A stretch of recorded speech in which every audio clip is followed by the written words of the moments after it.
नमस्कार, स्वागत है साहित्यिक झरोका चैनल पर। आज हम करेंगे साठोत्तरी कहानी की विशेषताएं। देखिए 1960 के दशक में जो कहानियां लिखी गई वो मूलतः साठोत्तरी कहानियों में शामिल की जाती है। तो आइए इसके बारे में जानते हैं।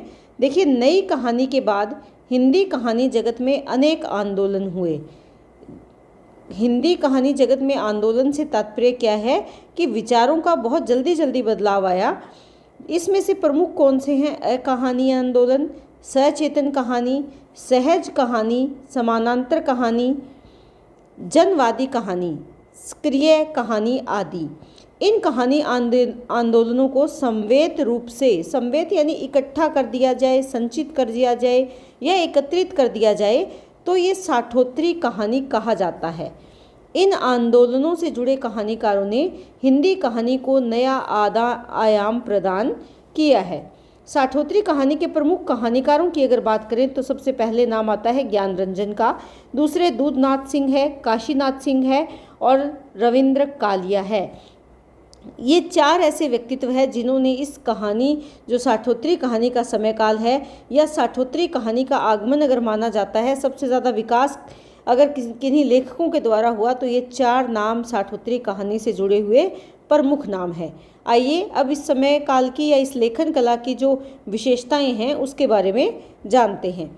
देखिए साठोत्तरी कहानी की प्रमुख विशेषताओं की अगर बात करें तो समाज के प्रति सजग दृष्टिकोण, कि समाज के प्रति उनका दृष्टिकोण कैसा था? सजग था। इससे तात्पर्य क्या है कि समाज में जो घटित होने वाली घटनाएं थी, तत्कालीन समाज में जो भी घटनाएं घटित हो रही थी, चाहे वो निम्न वर्ग और मजदूर या वर्ग का पूंजीपति वर्ग के प्रति जो आक्रोश था या संघर्ष था या जो भी इस समय की मांग थी सामाजिक घटनाओं की, उन सब पर इनका दृष्टिकोण बड़ा ही सजग था।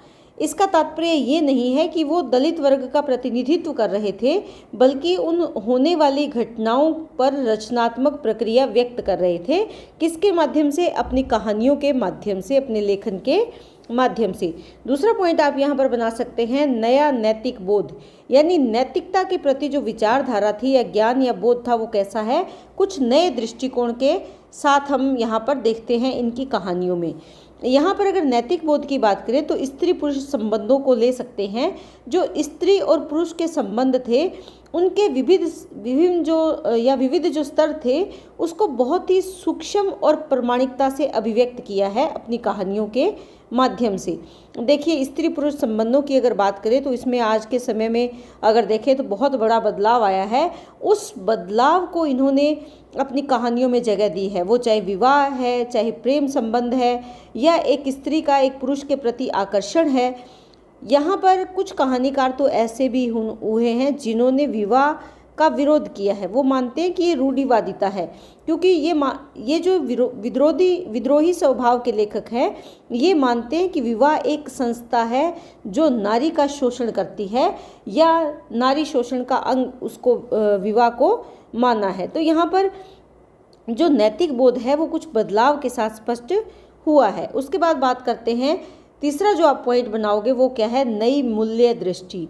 देखिए नई मूल्य दृष्टि से तात्पर्य क्या है कि प्रत्येक समाज या स्थिति की अपनी अपनी प्रवृत्तियाँ होती है, अपनी अपनी परिस्थितियाँ होती है, उसी के अनुसार मूल्यों में परिवर्तन होता है।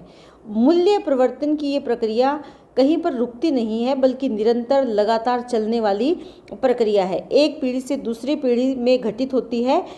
यहाँ पर अगर हम देखें तो जो मूल्य हैं वो बहुत जल्दी बदल रहे हैं। एक पीढ़ी से दूसरी पीढ़ी में जो बदलाव आ रहा है वो बहुत ही तेज़ी के साथ आ रहा है, तो उसी को इन्होंने अपने दृष्टिकोण से कहानियों के माध्यम से अभिव्यक्त किया है।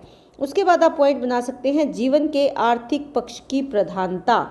जीवन में देखिए आर्थिक पक्ष का विशेष महत्व है, तो इन्होंने जो कहानियाँ लिखी वो जीवन की परिस्थितियों में, जो समाज में परिस्थितियाँ थी उन परिस्थितियों में सामान्य मनुष्य जो आर्थिक लड़ाई लड़ रहा था, सामान्य मानव के जीवन में जो आर्थिक युद्ध था या आर्थिक व्यवस्था को सुधारने के लिए संघर्ष था, या जो अलग अलग रूप में आर्थिक विषमता सामने आ रही थी उसको दूर करने के लिए मानव जो संघर्ष कर रहा था, खासकर मध्यम वर्ग उच्च वर्ग और निम्न वर्ग सभी को लक्षित करके इन्होंने अपनी कहानियों में शामिल किया है।